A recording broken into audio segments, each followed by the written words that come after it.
Guys, it is finally here. Today they added the super Easter egg into Cold War Zombies. In this video, we're going to be showing you everything you know, where to go to activate the super Easter egg, the requirements for it, and all of the rewards you get it. And then we're going to kind of talk about how I feel about all that and whatnot. So starting off, here are what you need to do to be able to activate what we're about to show you. You have to do every single main quest here in Cold War Zombies. There are 6 of them. You have to do the D Machina, Firebase E, Mauer Toten, Forsaken Easter eggs, and then you have to do both Outbreaks Easter eggs, the Legion boss fight and the Orda boss fight here. And once you have completed all 6 of these, you will then get all Easter egg rewards. But the first thing we got to do is we got to load into Outbreak. Now, not only do we need to be playing Outbreak, there's a very specific map we need to be playing. We've got to be on Zoo to be able to activate this. So what we're going to keep doing, we're going to load into zombies on Outbreak until we get Zoo. It can be done on any round. So if you just want to play Outbreak and you want to get to, you know, like wave 5 or whenever it gets you Zoo, that will work. But for the sake of this video, the easiest way if you're just trying to get this done, keep loading into Outbreak until you get the Zoo map. And here we are, finally loaded into Zoo. That took way longer than I'd like to admit. So once you're loaded into Zoo, you see where this purple marker is near the jump pad. This is where we're going to want to head to activate the super Easter egg. While I'm doing that, if you're new here and want to sub, I would greatly appreciate that. And on top of that, I got to give a massive thanks to everybody who like and comment on this video because it helps out a ton. So to do this part right here, you are going to get some rewards if you don't have all the Easter eggs done. But the more Easter eggs you have done, the more rewards you're going to get. So if you want to join our Discord down below, we've got tons of people running through the Easter eggs all the time. That way, if you need to finish, you know, the Legion boss fight or one of them, you'll find people who can help you. But this right here is the new area they talked about. And this, in my opinion, isn't really a new area. This is an existing area that's been updated. When I heard the words new area, I thought it was going to be an area that we previously weren't able to go to that had been unlocked. But what they meant by that is it's an area that we were already able to go to at one point, but they've added new things to it. Go ahead, get rid of this zombie. So once you come here, you're going to see this ritual site, make the pack, epic loadout weapon. So we're going to go up to it. You can't have akimbo weapons. We're going to press F to make the pack and just watch this. The animation, say what you want about this Easter egg. This animation is one of the coolest things in this game. The animation, at least. Look at that. And you can even see the moon up there. Yeah, look at that. Boom. And then once that's done, once you've done all the Easter eggs, you're going to get a bunch of rewards that pop up on your screen, mainly different calling cards and emblem, but you're also able to break the pack. And if you break the pack, all that's going to do is disable the permanent reward. And yes, the permanent reward for this Easter egg is you're going to spawn in with purple tier weapons instead of red. So if you spawn in with the E tool on D Machina, it's going to be purple tier instead of orange or instead of red tier. There are other rewards you get, but this is the only permanent reward that you get. And like I said, any point in time you can disable it, you can re-enable it here. Pact is made, player starting weapon rarity increased to 3, and 3 does mean purple tier, not blue, because red isn't a tier. Red is like a no tier. Tier 1 is green, then blue, and then tier 3 is purple. But you can do this animation over and over again if you want.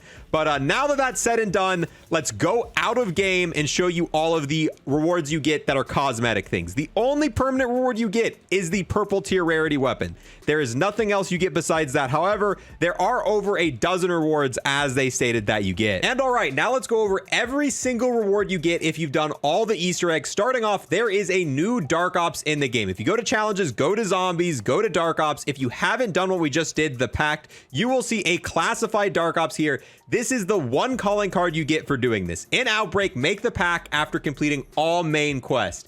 And you can see Samantha holding a ray gun, and then you can see, I can't even tell who that is. That's supposed to be it's too far away, holding the Ray K.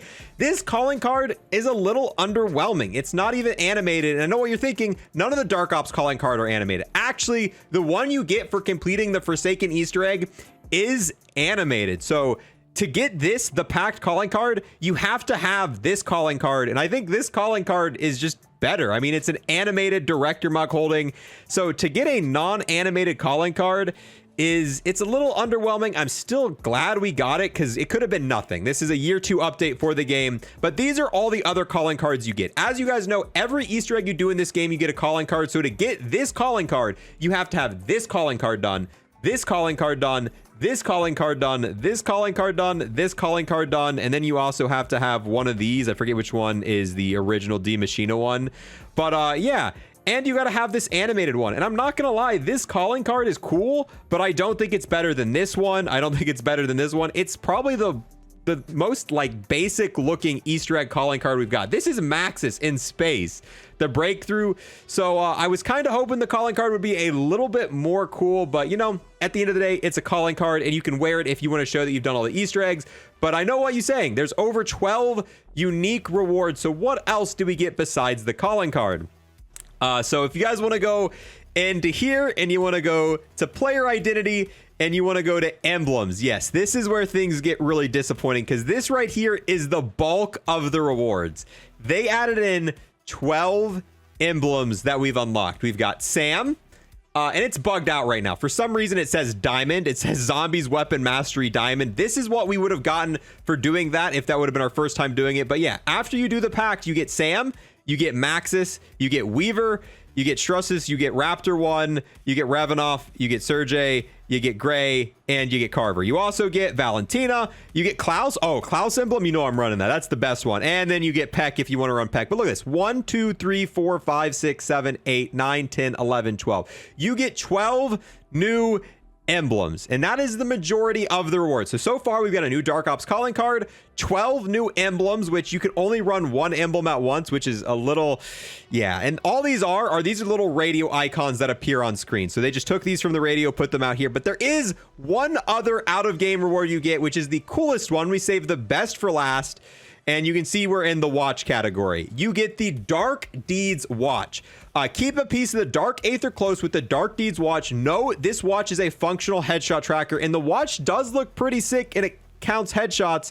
But that's the bulk of the rewards. And to me, like, I'm really glad they added this in. I'm not ungrateful they added this in, because keep in mind, this was a year 2 update. This would have just never happened. And if this would have never happened, we would have never said anything about it. But to market this as 12 unique rewards is kind of set itself up for disaster. And now here we are loaded in game, and as you can see, we did spawn in, and of course it's off screen. Go to interface, HUD bounds, move it back onto screen, and you can see that we did spawn in with a purple tier weapon. That is actually a pretty massive upgrade. This is probably the best super Easter egg we've ever seen from Treyarch, because in Black Ops 3 you got an RK5. Keep in mind the RK5 is a wall weapon. You can legitimately spawn in, run up and buy the RK5 off the wall. How long would it normally take for you to get a purple tier weapon? Probably 5, 10, 15 rounds. And if you're grinding Dark Aether, spawning in with a purple tier weapon is going to be really, really helpful, especially if you're using the size or the E tool, being able to one hit even longer with your spawning in melee.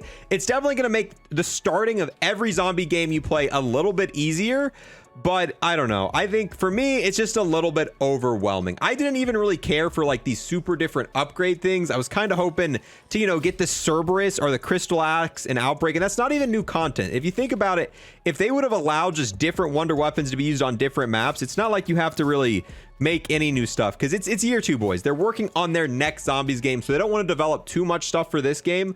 But it just feels a little bit off to me. Like, I'm glad we got it, but I really want to know what your guys' opinions are. Are you happy with the super Easter egg that we got? The 12 emblems, the one watch, which let's go ahead and show the watch. Here's the watch, boys. It does track the amount of headshots you got. But yeah, so we got a watch, a Dark Ops calling card, and 12 emblems and a purple tier rarity weapon. Obviously, the biggest dub is spawning with a purple tier rarity weapon. If you haven't got Dark Aether, it's really good for that, and also good for other grinding stuff. But yeah, boys, that's really it. We're gonna end it here. I was really hoping for, hopefully, I really still hope at some point we get the Cerberus and the Crystal Axe and Outbreak. That to me sounds like a lot of fun. But there might be more to this, but from what it seems like and what I've seen on Twitter, this is the entirety. If there's ever any more information that comes out, if there actually is a secret room and a new secret area that was added, kind of like they explained, then I will make an updated video on this. But with that, boys, we're going to wrap this one up. Let me know your opinions on these rewards. Out of the 12 rewards we got, what are you most excited about? The calling cards, the watch, the purple tier weapon, all that stuff. And I guess I'll see you guys in the next one. Peace. I want to give a massive thanks to those who became a Twitch sub or a YouTube member, and an extra special thanks to those who taken above and beyond and became an Unlock Plus Plus member here on YouTube. We got the GOAT Positive Expert, the most OP Gobblegum ever, Round Robin, the 2X Trader Purple, the absolute legend Nick G, the massive Chad Noah, and the craziest story arc ever, Scar.